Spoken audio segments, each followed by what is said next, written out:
patiesībā sakot, mūsu informācijas tehnoloģija nozara ir ļoti labi attīstīta. Un to pat dažreiz ārpus Latvijas novērtē labāk un pat augstāk nekā varbūt mēs to ikdienas skrējienā. To es šodien dzirdēju no Vācijas iekšlietu ministrs, no lielo kompāniju vadītājiem. Patiesībā sakot, jau ir tā, ka viena otra Latvijas kompānija jau ir sadarbības partneris ar Vācijas kompānijām. Tas viss jau notiek.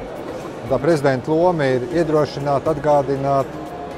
Dažreiz arī tas ir svarīgi, ka šādos pasākumos, atklāšanā vai kaut kādās sarunās ir arī šī politiskā valsts klātbūtne.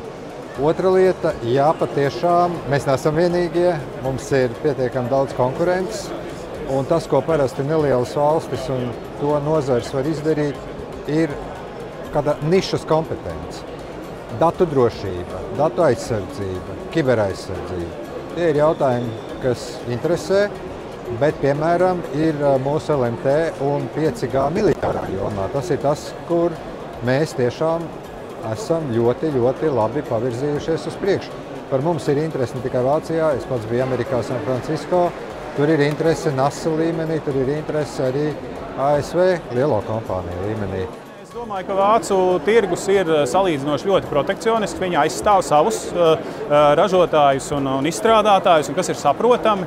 Vācijā īstenībā ir ļoti spēcīgi arī valodu tehnoloģiju uzņēmumi, kā piemēram lielais mašīnu tulkošanas gigants DeepL, kurš nesen ir ieguvis papildu finansējumu diezgan ievērojami, kas ļaus viņiem vēl labāk pozicionēties un taisīt vēl labākus risinājumus.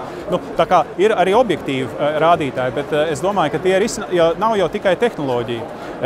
Tā tehnoloģija strādā konkrētos rīkos, konkrētos lietojumos. Un tas, kur mēs varam rādīt šo piemēru, ir arī izmantojot šīs tehnoloģijas pie sevis, Latvijas, tā skaitā Latvijas pašvaldībās, Latvijas valsts pārvaldē, tad mēs varam stāstīt šo stāstu. Redziet, mums ir tehnoloģija, mums ir lietojums, kas mums palīdz efektivizēt mūsu valsts pārvaldi vai mūsu publisko sektoru. Un tad, caur to mēs varam nākt arī uz Vāciju. Un tāpēc šādi fórumi kā šis ir ļoti noderīgi, jo šeit mēs augstā līmenī varam pastāstīt arī vācu tiem politiķiem un lēmumu pieņēmējiem, ka tā ir tā pareizā pieeja. Tātad sākam ar kaut ko nelielu, pamēģinam kaut ko, kas strādā, piemēram, Latvijā, un tad ieviešam viņu vienā pašvaldībā, 2, 3, un tad mēs varam mērogot, ja tas strādā.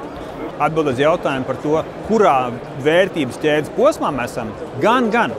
Būs reizes, kad mēs radīsim risinājumus, viņus tirgosim, būs reizes, kad mēs ņemsim vācu risinājumus un testēsim viņus Latvijā, un pēc tam pārdosim tālāk.